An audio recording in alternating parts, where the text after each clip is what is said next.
Hong Kong cinema is known for slick martial arts epics and breathtaking stunts. But dig a little deeper and you'll find a treasure trove of sheer lunacy. Today we're diving headfirst into some of the most gloriously insane B-movies ever unleashed from Hong Kong. We're talking demon babies, exploding heads, and more slapstick gore than a Gallagher show with chainsaws. Let's get weird.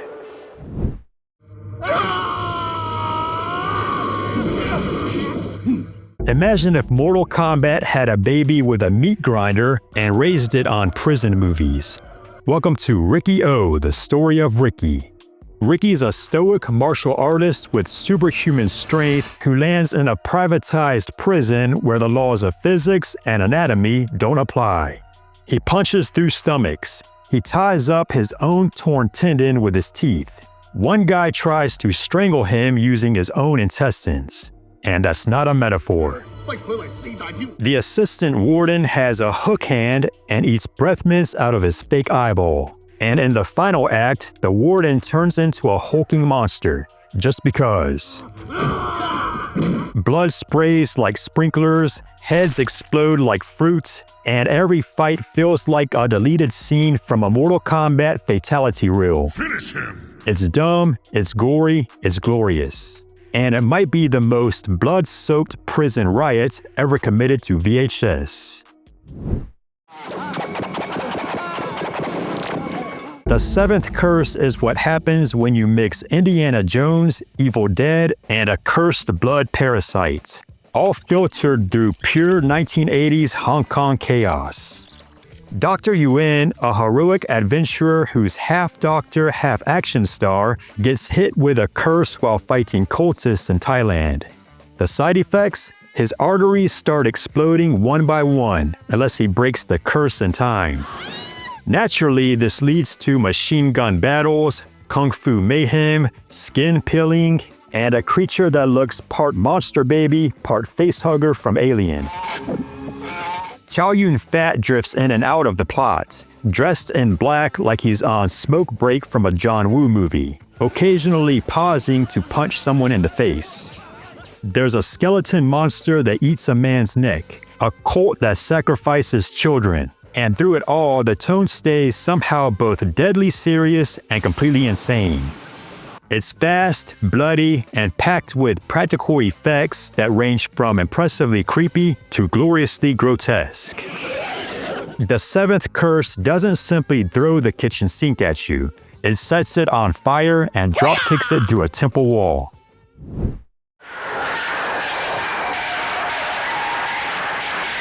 The boxer's Omen doesn't have a plot so much as it has a spiritual fever dream wrapped in black magic slime.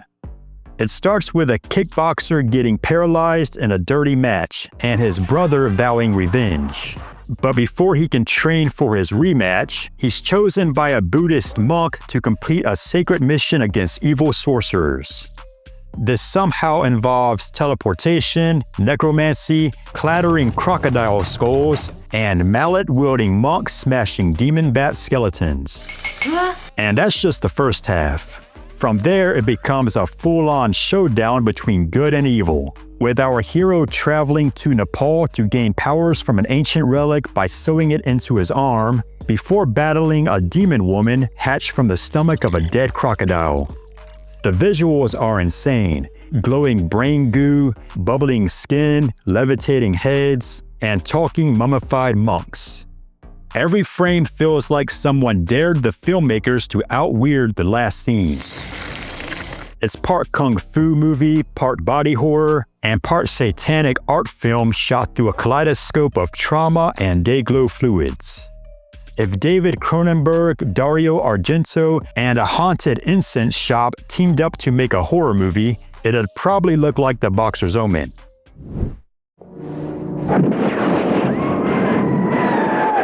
From the title alone, you already know you're in trouble. And Devil Fetus delivers, by the bucket load. It all starts when a woman buys a cursed antique vase at an auction. Rookie mistake, because instead of tasteful decor, the vase releases a demonic force that possesses her, destroys her family, and impregnates someone with a screaming supernatural fetus from hell.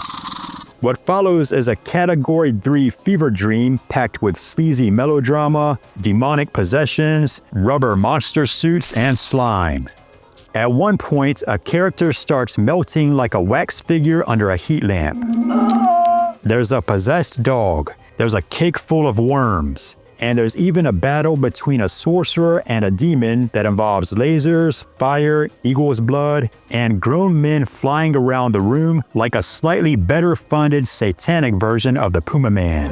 The Puma Man. The tone whiplashes between soap opera, horror, and full-on haunted acid trip.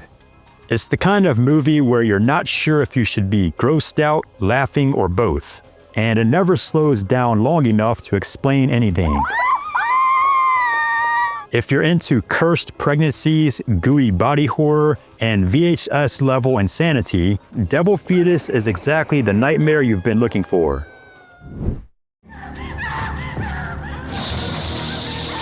Some horror movies aim to unsettle you. Centipede Horror wants to make you swear off noodles for a week.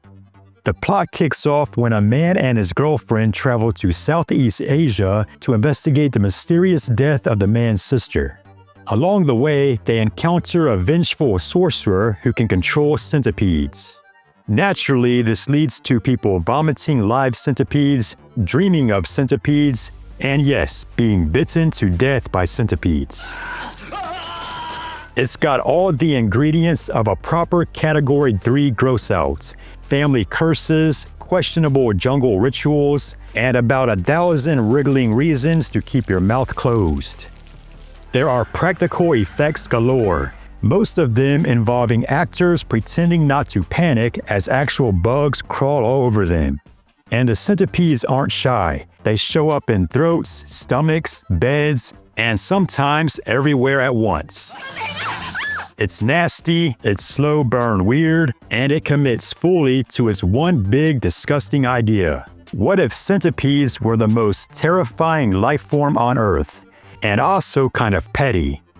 If you're squeamish, skip it. If you're curious, maybe don't eat first.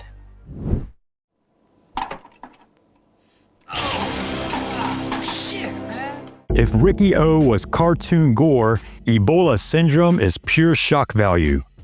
Anthony Wong stars as Kai, a sleazy fugitive hiding out in South Africa after gruesomely disposing of his boss and his boss's family. While on the run, he contracts the Ebola virus, then proceeds to gleefully spread it everywhere through sex, violence, and sheer spite. It's part crime thriller, part exploitation flick, and part disease outbreak horror. But played at such a delirious pitch, it feels like a parody of itself.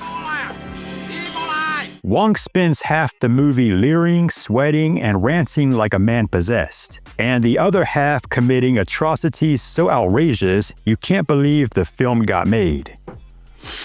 There's cannibalism, vomit, casual racism, and gallons of bodily fluids, making it one of the most notorious Category 3 films ever unleashed. What should be unwatchable somehow becomes bizarrely magnetic, thanks to Wong's fearless performance and a tone that veers between grotesque horror and jet-black comedy. By the time it ends, you'll either need a shower, a stiff drink, or both. Ebola Syndrome isn't for the faint of heart, but it's one of the most jaw-dropping examples of how far Hong Kong exploitation cinema was willing to go.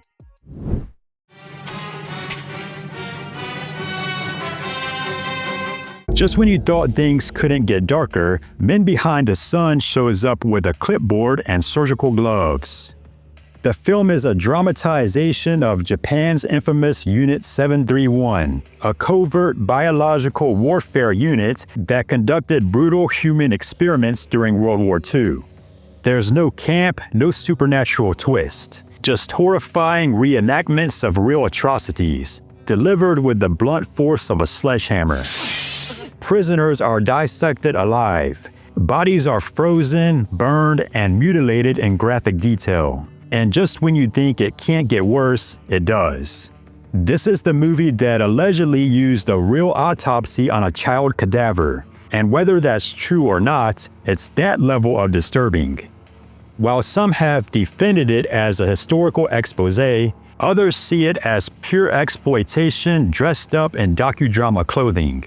Either way, it's one of the most controversial films ever produced in Hong Kong, and maybe anywhere. Men Behind the Sun isn't entertaining so much as scarring. Watch it once and you'll never forget it, no matter how hard you try.